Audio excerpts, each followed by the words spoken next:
everybody.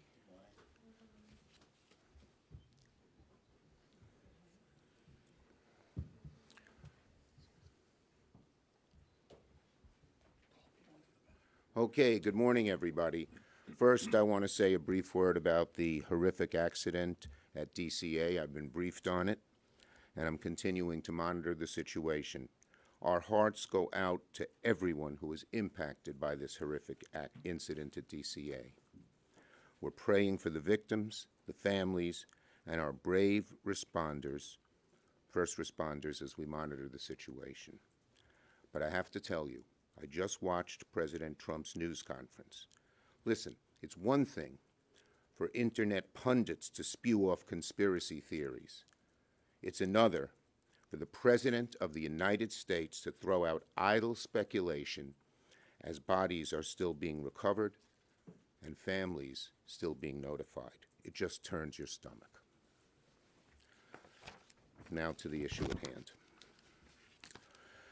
Well, this week, the American people saw firsthand just how destructive the impact of Project 2025 could be. In the blink of an eye, Donald Trump ordered OMB to illegally freeze trillions of dollars in federal funding for families, kids, hospitals, fire stations, police officers. It affects every single community in my state and in every one of our states. Thankfully, Senate Democrats and the American people fought back and made our voices heard, and Trump was forced to retreat, rescinding his disastrous memo. But make no mistake about it, as long as Russell Vought is Donald Trump's pick for OMB director, Americans can be virtually certain he will try again to illegally seize funding for their communities. Given the unlawful behavior of OMB this week, Senate Democrats will not move an inch to advance Mr. Vought's nomination any further. If Mr. Vought, chief architect of Project 2025, intends to continue to break the law at OMB and cause harm to our communities, he should return to the committee and explain himself, how this policy happened, and exactly what the path forward will be. The hearing that the committee held was before the funding freeze was issued.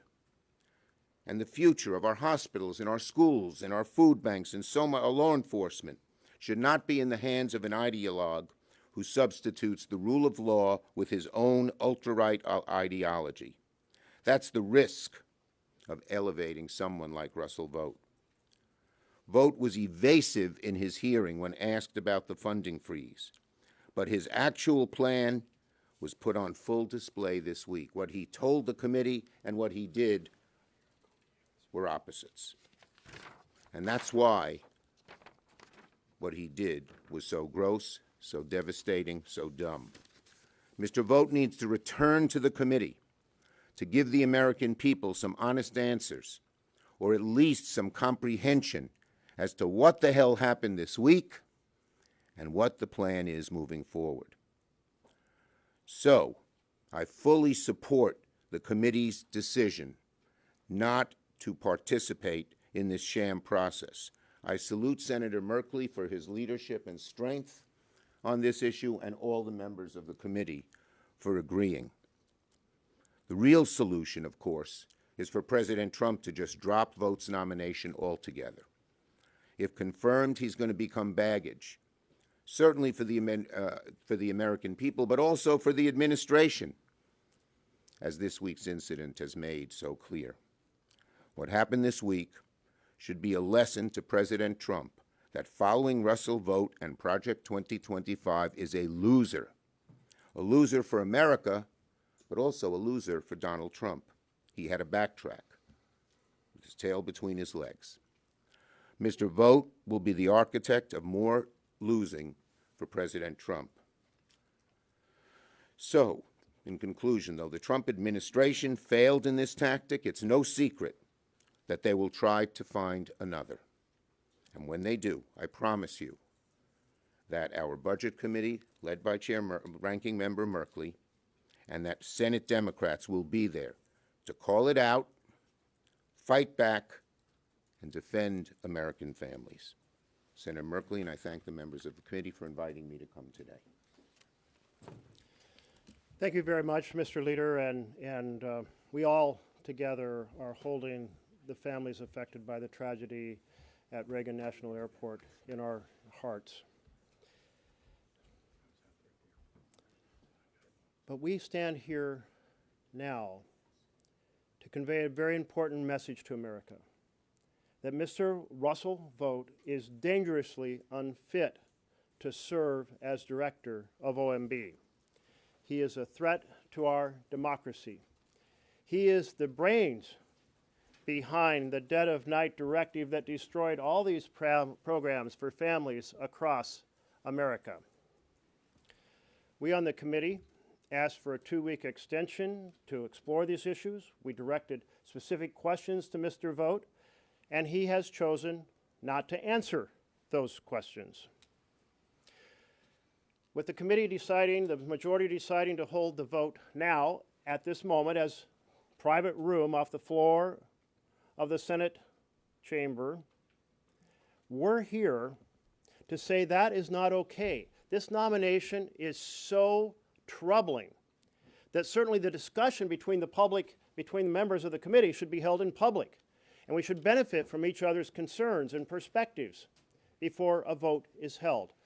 But both of our requests, an extension and a public debate and discussion before the vote, were rejected, and thus we stand here rather than participating in the sham process in secret off the floor of the Senate chamber. Mr. Vought has done so many things that make him dangerously unfit. He illegally held up military aid for Ukraine, contributing to President Trump's first impeachment. He coordinated an order at the end of the last Trump administration to strip civil service protections from tens of thousands of nonpartisan, dedicated, capable American government employees. He was thwarted only by the failure of President Trump to win re-election. He supports prosecuting the officials who investigated President Trump. He advocates for that very same discredited impoundment strategy he used on Ukraine. He wants to transfer the power of the purse as constitutionally given to Congress to the president, so the president can decide how much goes to each program. This is both breaking the law and the Constitution. He promotes using the military to quell domestic unrest. He calls for drugs used in medical abortions to be banned, and for abortion itself to be banned without exception for rape or incest or the life of the mother. His vision of an all-powerful president is completely at odds with the Constitution's separation of powers. It's completely at odds with the Constitution's checks and balances. So we stand here to say that not only are his policies a threat to the programs that serve families all across America, but in fact, he is a dangerous threat to our constitutional system of representative democracy. This is why we stand unified and opposed to his nomination. Senator Murray. Well, thank you, Senator Merkley. Thank you so much for bringing us together today and for all you have done in leading the charge and laying out why no member of this body should vote to confirm Russ Vought as OMB director. Over the last few days, American people have seen what putting Vought's radical plans into action look like. Mass chaos, mass confusion, and a whole lot of hurt for the American people. Because Russ Vought is the mastermind of Donald Trump's devastating funding freeze. For years, he's been the #1 cheerleader of the idea that Trump should just ignore Congress, ignore our laws, and unilaterally block funding that the American people count on. He took this idea for a spin last time he was Trump's OMB director, helping Trump illegally hold up security assistance. He's written a lot about it in the years since. And when he came before all of us last week, he refused time after time to simply commit to following the law and getting fund out to the communities that all of us represent. And now we've all seen what Vought's grand scheme to lock away funding communities need looks like in practice. You know what makes absolutely no sense? Confirming the mastermind of the last few days of chaos to oversee our country's budget again. Someone who, in addition to having spent a lot of time thinking about how Trump can steal funding from working families to help billionaires, he was chief author of Project 2025. He has called for the complete, quote, abolition of abortion. He told all of us here just like last week that he believes the 2020 election was rigged. He said we live in a, quote, post-constitutional time, and he wants to help Trump run dedicated civil servants out of their jobs so they can install loyalists who will do his bidding. No way. And as I said earlier this week, while Trump continues to hold up funding people are counting on, today's committee vote should not have ever continued as scheduled, and it certainly should not be held behind closed doors where it is being held right now, without any opportunity for senators to talk about his nomination and for the American people to see and hear that discussion. So we're here together instead, and we're calling on the full Senate to reject Russ Vought's nomination. Thank you very much, Jeff. Well, welcome to the Trump carnival of dysfunction, chaos, lying, and secret influence. Usually, a government shutdown is occasioned by an impasse between the parties here in Congress. This was a unilateral government shutdown done by Trump at the behest of Project 25. Its implementer was Russ Vought before he even is confirmed. What is he doing running OMB before he's confirmed, and who is he really working for? Well, there's a signal, because word is out that the implementer of this was his sidekick and junior associate, a guy named Mark Paoletta. Where do we know Mark Paoletta from? We know him from the billionaire scheme to capture the Supreme Court. We know him because he's the other guy in the Harlan Crow painting with Harlan Crow, the court fixer Leonard Leo, and Clarence Thomas. That's who's in there implementing this stuff. They're implementing Project 2025. They're doing it at the behest of the same creepy right-wing billionaires who are behind the court capture scheme, and it is crashing out into agencies and institutions in our states who are suddenly confused by a unilateral Trump government shutdown. What the heck is the Medicaid portal doing closed in Rhode Island? My constituents ask. What the heck is doing with the firefighters and police grants like AFG that they have been counting on? What does this mean for Head Start? Can we pay our people? Can they go back to work?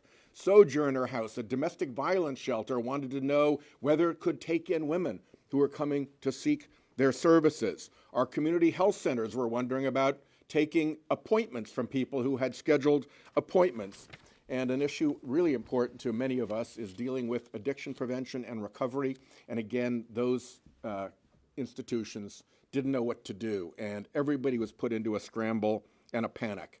We have got to put an end to this. Russ Vought is unfit for this job. His little sidekick, Mark Paoletta, is unfit for this job. And this Trump billionaire disruption connection is one that is going to cause the American people real harm. And with that, I'll turn it over to Tim Kaine.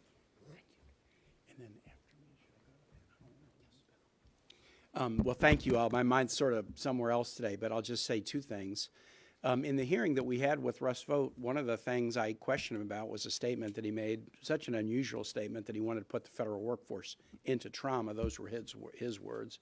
Not reduce spending or deal with the deficit. I want to put them into trauma so that they won't want to go to work because they are increasingly viewed as the villains. That's a very close paraphrase of what he said.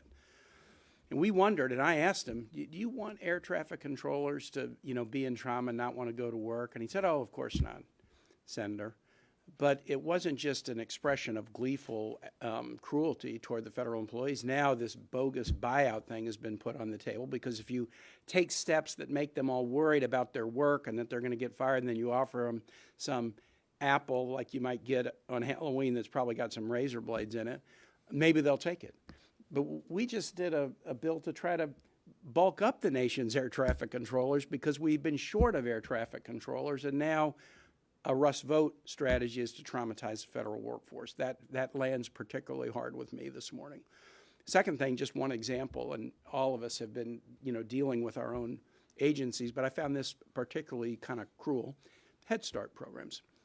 Many of our Head Start programs were in Washington yesterday. They're here as part of an annual visit where they would come talk to us about the budget or whatever.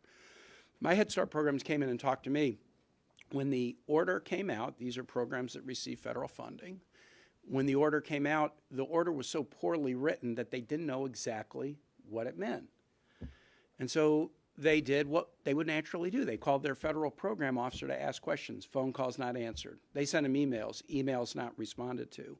We've been aware that there's sort of an external gag order that has been imposed on these agencies by the Trump administration. You are not allowed to talk to the press. You are not allowed to talk to external stakeholders. I wasn't aware until I met with my Head Start folks yesterday that there's an internal gag order too, that they are not, many of these federal agencies that manage these programs are not even allowed to deal directly with those implementing services to family and kids and answer their questions. I have a program in Virginia that is on a 5-year contract that ends tomorrow. The 5-year contract ends tomorrow. Dozens and dozens of kids in a rural part of Virginia, they can't get an answer about an extension application that they have had pending for months. They can't get an answer. This is Russ Vought government. This is what we all saw on display in the hearing, and there's a reason why the Budget Committee is not in our Budget Committee hearing room having a markup on this nomination. And the reason is it's already out of the gate so abysmally unprofessional and abysmally cruel that they don't want to have an open discussion where committee members can state their piece and try to persuade their colleagues. What a glaring abdication of responsibility for a body that considers itself a great deliberative body. With that, I hand it over to Senator Van Hollen.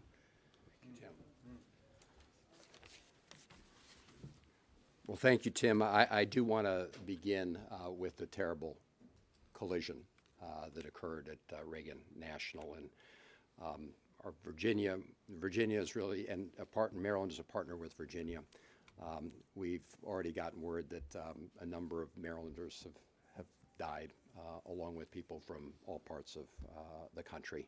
So our prayers are with everybody who lost loved ones. And I want to thank all the first responders, which included a lot of Marylanders. I talked to the mayor this morning, and we're all in this together.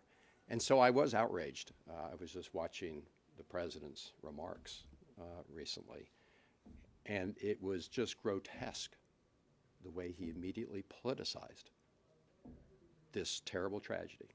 I think he owes the American people an apology. I don't know if anybody witnessed that, but he was immediately pointing fingers, and when he was asked by the press what the basis of his claims were, he admitted that he didn't have any.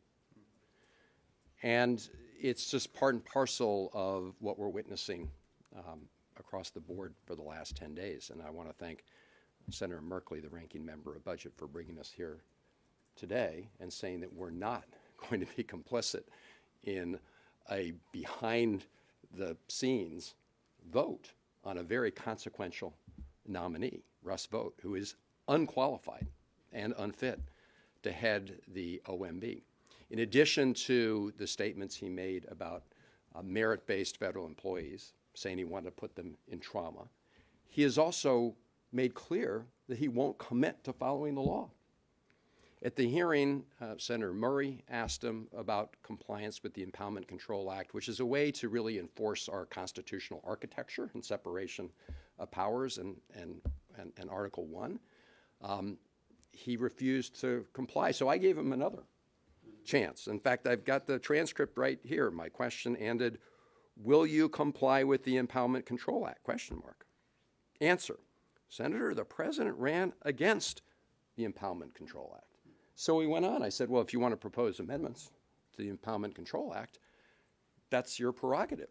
Congress will debate that.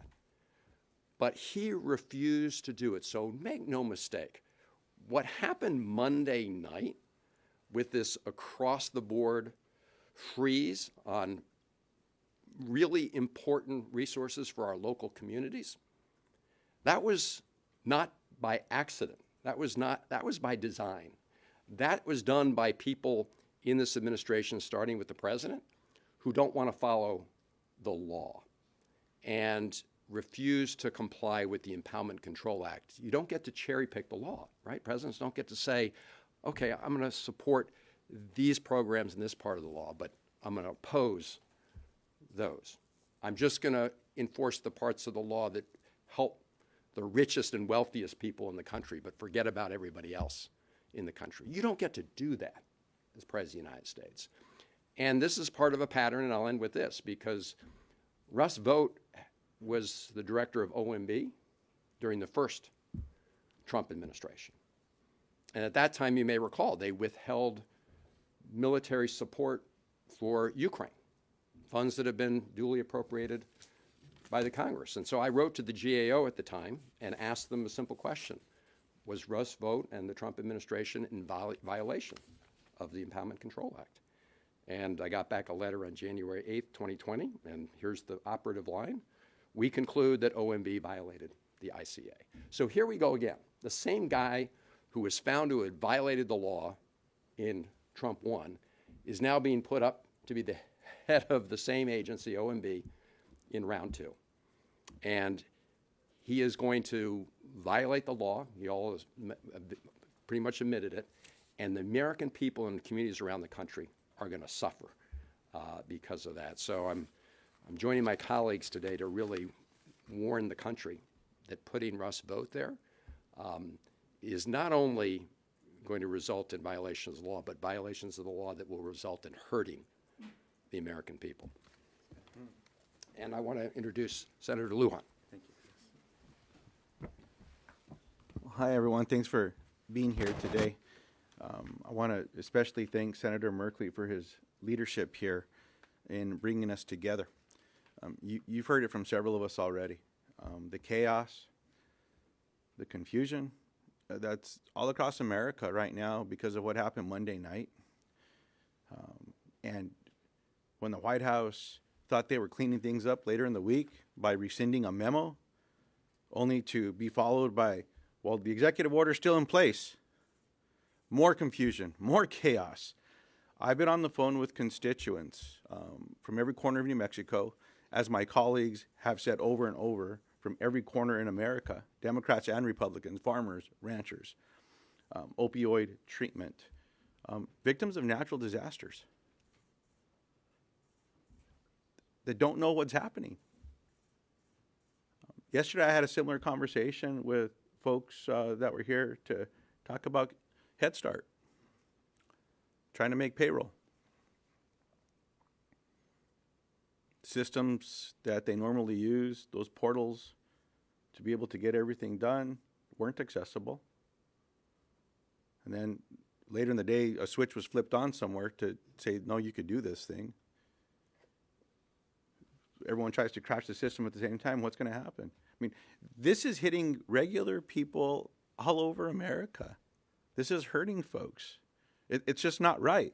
And what concerns me as we go into this, as we've heard already today, is rather than having a conversation with the American people and shedding some light on what happened this week, just to clear things up, rather than having an open conversation like that in a hearing room, they chose to go into a room in the Capitol that is not accessible to any of you.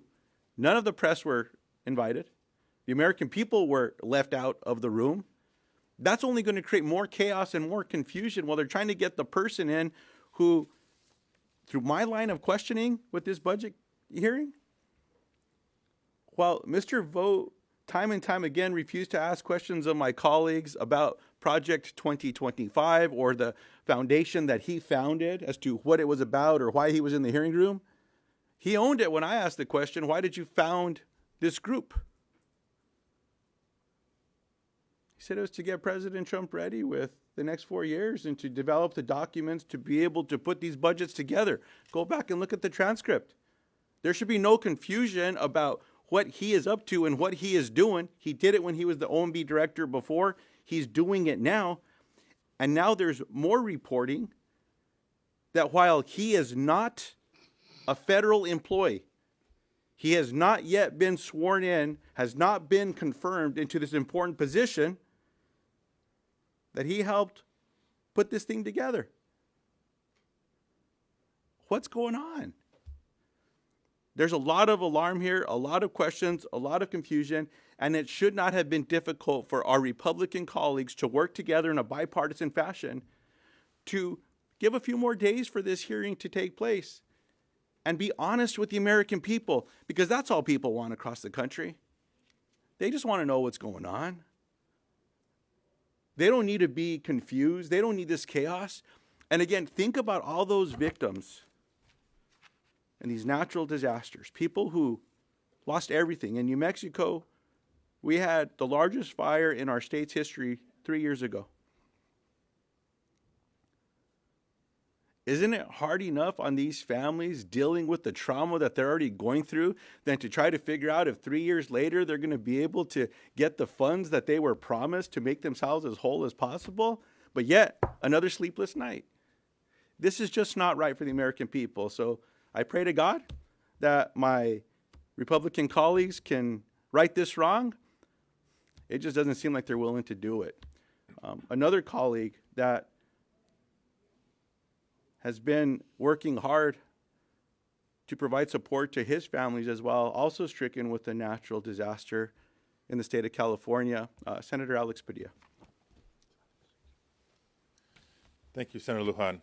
And I want to begin by also expressing my condolences to the victims of the crashes last night, their families.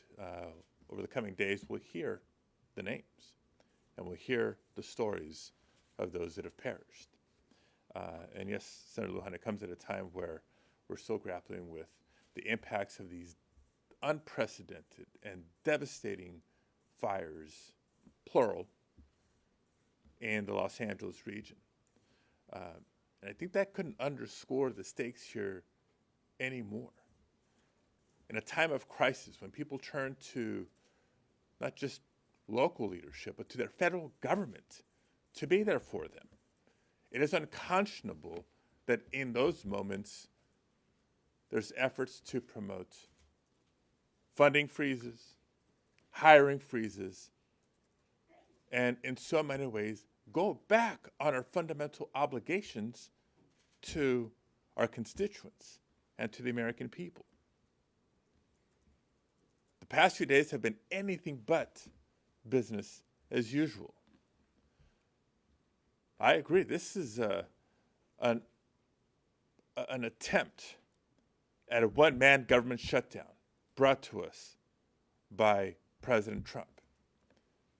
An effort to block billions of dollars approved by Congress, directed by Congress, funds that would support families recovering from catastrophic wildfires, funds for law enforcement agencies that we rely on to keep our communities safe, funds to support nutrition programs for children and families that depend on us for their next meal. And you see a much longer list and just a very partial list here on the board. But it's because of that real world impact that Americans from throughout the country, they knew immediately what was at stake. And so many of them jumped into action, speaking out, writing our offices, calling our offices to share their concerns, their questions, looking for guidance, looking for help. And it's in that context that our Republican colleagues have the audacity, the nerve, to move forward with President Trump's nominee to lead the very agency responsible for the chaos and the heartache. And not even with the courage to agree to Senator Merkley's request to do this in a committee hearing room where we can have this conversation and vote in public. They're literally in a back room, not accessible, not visible. What are they trying to hide? What are they afraid of? And so, yes, we are here in this room today because this kind of behavior cannot be business as usual. This is not the Senate. The stakes are too high. The impact's too real. Now, as others have said, during his previous tenure at OMB, Russell Vought tried to repeatedly politicize, withhold, and slow the distribution of federal funds, including disaster relief, including foreign aid. Through his conduct, he has demonstrated that he holds himself above the law, above the Constitution, and above the funding decisions made by Congress. Maybe that's why President Trump likes him so much. But for any of my colleagues, not just Democrats, but our colleagues on the other side of the aisle too, who have worked so hard to secure funding for their constituents back home, they too should be concerned. They too should be alarmed. Consider Mr. Vought's work from the first Trump administration, his role in crafting Project 2025, and his arrogance during the confirmation hearing last week. It's clear he is coming after Congress's constitutional authority, and he intends to repeat the events of this week over and over again if he's confirmed. And I'd say it's if because there is still time. To my Republican colleagues, there is still time. You have the power to stop this if you have the courage to do so. Don't give up that power to President Trump. Use that power for your constituents and for our country. Thank you. Thank you. I'll just note that Senator Kaine is pointing out that Trump gutted a key aviation safety committee just before the D.C. plane crash. Just days after his inauguration, he limited membership of a key committee that handles aviation security. This really emphasizes the point that across America, nonpartisan experts are executing policies to the benefit of the American people, replacing those professionals with loyal lackeys who have no respect for the law or the Constitution or for the efficient delivery of services is a colossal mistake for everything families depend on. We are so deeply disturbed about Mr. Vought's vision for America. Assault the programs for families, gut them, borrow trillions from the federal government, run up the deficit, and deliver all those benefits to the billionaires. That's the vision. Hurt ordinary families, help the already best off, and increase the debt. It is a devastating vision, and it's completely at odds with how Trump campaigned, said he was for families. So it is a great betrayal. Does anyone have a question? Yes, sir. Senator Merkley, I saw you ask the acting director of OMB for some information regarding Russell Vought's activities at OMB because of the White House press secretary's comments about it. One, have you gotten a response? And two, can you tell us more broadly about your concerns there? We have not gotten a response. We have seen reporting that says that he was intimately involved at the request, I believe, of Stephen Miller in preparing for the dark of night destruction of these programs for families, and that it was Vought, that is Mr. Vought, who then assembled in a crisis fashion the assistant directors and the deputy directors to prepare the response. So he is acting, appears to be acting as OMB director without being confirmed. One of the questions we have asked the administration is he on the payroll? Is he a senior advisor? And what role is he doing this? Is it appropriate for him to be serving in a capacity he hasn't yet been confirmed to? We have not received those answers. Anyone else? Yes. He's definitely on the payroll. The question is of whom? I know some of you have expressed your desire to get rid of the filibuster in the past. Democrats have successfully filibustered or used the filibuster to stop two big GOP bills this Congress so far. Do you still feel that the filibuster should go away if you do support it? I've always advocated for